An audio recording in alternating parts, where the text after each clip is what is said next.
থামুন, ভিডিওটি স্ক্রল করার আগে কথাগুলো একবার শুনে যান। এই ভিডিওতে এমন কিছু কথা আছে যা আপনার জীবন বদলে দিতে পারে।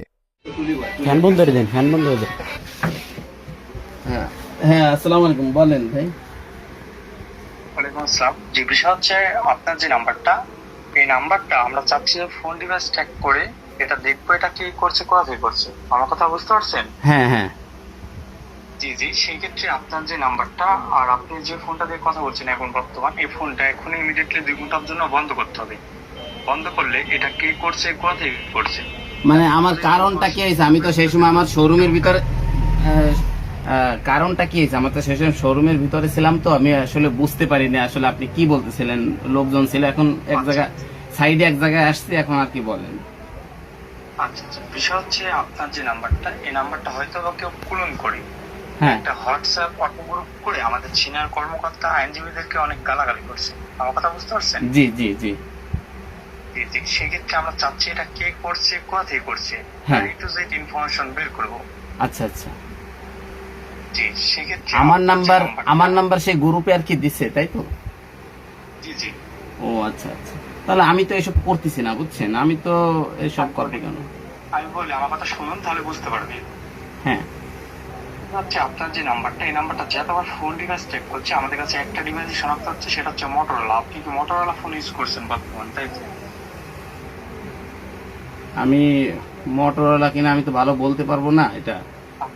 জি, আপনার ফোনটা মোটরোলা, আপনি যেটা দিয়ে কথা বলছেন হ্যাঁ বর্তমানে। হ্যাঁ, জি, সেক্ষেত্রে আপনার যে নাম্বারটা আর আপনার মোটরোলা ফোনটা যেটা দিয়ে কথা বলছেন, হ্যাঁ এখনই ইমিডিয়েটলি 2 ঘন্টার জন্য বন্ধ করতে হবে। বন্ধ করলে হ্যাঁ। এটা কে করছে, কবে করছে তার টু জেড ইনফরমেশন বের করে ফেলবো এবং তাকে 2 ঘন্টার ভিতরে আমরা আইন আওতায় নিয়ে চলে আসবো। তাহলে আমি আমাদের নিকটস্থ থানায় যাই, থানায় যে আর কি আমি নাম্বারটা। হ্যাঁ, আমি বলি, বিষয় হচ্ছে আপনি এখন নিকটস্থ থানায় যে কি বলবেন, আপনি তো এখন কোনো বিষয়ে জানেন না। না আমি বলি আর কি, আমি আপনার সাথে আমি থানায় যাই, থানার ওসি আবার ওইখানে আবার ওসি আবার খায়রুল বাশার, উনি আবার আমার খুব পরিচিত। ওনাকে আমি বিষয়টা বললে উনি আর কি।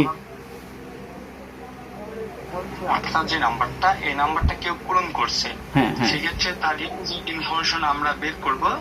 2 ঘন্টা পরে আমি একটু যে ইনফরমেশন আপনাকে পাঠিয়ে দেবো, সেই অনুযায়ী আপনি একটা যে আপনার যে বলছেন যে পরিচিত বসে আছে, হ্যাঁ হ্যাঁ ওনাকে যায় খালি আপনি দেখালে উনি সব একটু যে ইনফরমেশন বুঝতে পারবে। হ্যাঁ বুঝতে পারছেন? হ্যাঁ হ্যাঁ হ্যাঁ।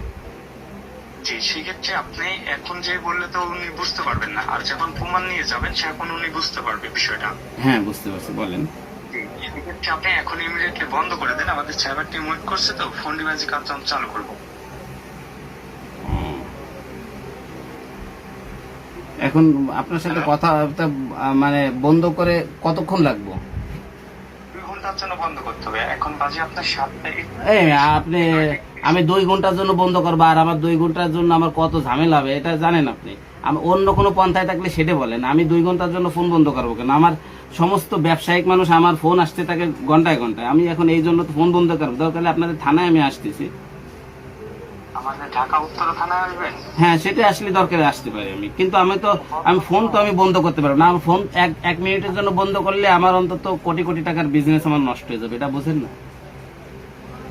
আচ্ছা, বিষয় হচ্ছে আমি বলি, 2 ঘন্টা এমনি আপনি বলতে পারেন, 1 সেকেন্ড আমি বন্ধ করে, আমার কথা শুনেন, আমি বন্ধ করে আমি আবার খুলবো, এটা আপনি বলতে পারেন, কিন্তু 2 ঘন্টার জন্য ফোন কি বন্ধ করে রাখা সম্ভব? আচ্ছা, আপনি যেহেতু বন্ধ, আপনার মেলা অনেক বিজি মানুষ, সেক্ষেত্রে আপনি 1 ঘন্টা বন্ধ করেন। 1 ঘন্টাও বন্ধ করা সম্ভব না, আমি 1 সেকেন্ডের জন্য বন্ধ করে আপনার বিষয়ে আপনার যে নাম্বারটা, এই নাম্বারটা একেবারে বন্ধ করে দিচ্ছি সাইবারকে মামলা দিয়ে, আর আপনার এই মোটরোলা ফোনটা অফ করে দিচ্ছি। তারপর আপনি বুঝতে পারবেন আমি কি এবং কোথা থেকে বলছি। আমি আপনার জন্য আইন লঙ্ঘন করা যাবে না, ঠিক আছে? আইন সবার জন্য সমান, আপনার জন্য তো আইন থেমে থাকবে না। আইন থেমে থাকবে না, আমি যদি কোনো করে থাকি, আমি আমার থানায় যাচ্ছি, আমার থানায় গেলে আমি তো সব। আপনার ওখানে কি হয়েছে? প্রবলেমটা হচ্ছে আমাদের এখানে। আপনাদের এখানে হয়েছে, তাহলে আপনার থানার সাথে সমস্ত থানায় যোগাযোগ আছে না? এটা যোগাযোগ আছে না? তাহলে আমি থানায় যে আমি বলবো, আর আপনি হ্যাঁ, আপনি ওয়েট করুন, আপনার কাছে ফোর্স পাঠাচ্ছি, ওয়েট করুন। আচ্ছা, ফোর্স পাঠাই দিন, তাহলে সেটাই সবচেয়ে ভালো হবে। আসলে ভিডিওটা আমি দেখাইছিলাম, ওই সে বাটপার ফোন দিছিল, এই যে দেখেন, বাটপার ফোন দিয়া সবার কাছে টাকা চাচ্ছে। এই যে দেখেন আমার আত্মীয় স্বজন রিলেটিভ যাদের কাছে আর কি টাকা চাইলে পাওয়া যায়, সবার কাছে টাকা 5,000 টাকা করে চাচ্ছে। আমার ইমোতে যত আর কি মানুষ আছে এই যে সবার কাছে এই যে 5,000 টাকা এরকম টাকা এসএমএস করতেছে টাকার জন্য। আমার ইমোটা দেখাই, এই ইমোতে সবাইকে আর কি টোটাল সবাইকে আর কি একটা এসএমএস করছে। একটা উপকার করা যাবে কি? আমি এখন থানায় আছি, একটা বিপদের মধ্যে আছি, খুবই দরকার, 5,000 টাকা লাগবে, 5,000 টাকা দেন। এইভাবে সবাইকে আমার ইমোতে যত আমার রিলেটিভ আছে সবাইকে এইভাবে এসএমএস করছে এই বাটপার। আসলে আমি যদি এই যে দ্বারা একটা কোড পাঠাইছে, এই কোডটার সংখ্যা যদি আমি যদি বলে দিতাম, এই যে একটা কোড পাঠাইছে আমার হোয়াটসঅ্যাপে, একটা কোড পাঠাইছে, এই কোডের সংখ্যাটা আমি যদি তাদেরকে বলে দিতাম, তাহলে মনে হয় আমার ফোনটাই পুরো ডিভাইসটাই তারা হ্যাক করে নিয়ে যেত। আমার নগদ, বিকাশ, ব্যাংক অ্যাকাউন্ট যা আছে সবকিছু তার ডিভাইসটাই পুরো হ্যাক করে নিয়ে যেত। আমি তাদেরকে কোডটা বলি নাই, কিন্তু আমি প্রথমে একটা ভুল কাজ করছি। তারা যে নাম্বারটা ফোন দিচ্ছে সেই ফোনের নাম্বারের ডিজিটটা আর কি বলে দিছি। এটার কারণে আর কি আমার ইমোটা শুধু হ্যাক করতে পারছে। এই ইমো হ্যাক করার কারণে আমার ইমোতে যত আমার রিলেটিভ আছে সবাইকে এসএমএস করে টাকা চাচ্ছে আর কি। আমি বিপদের মধ্যে আছি, থানায় আছি, এইভাবে আর কি টাকা চাচ্ছে।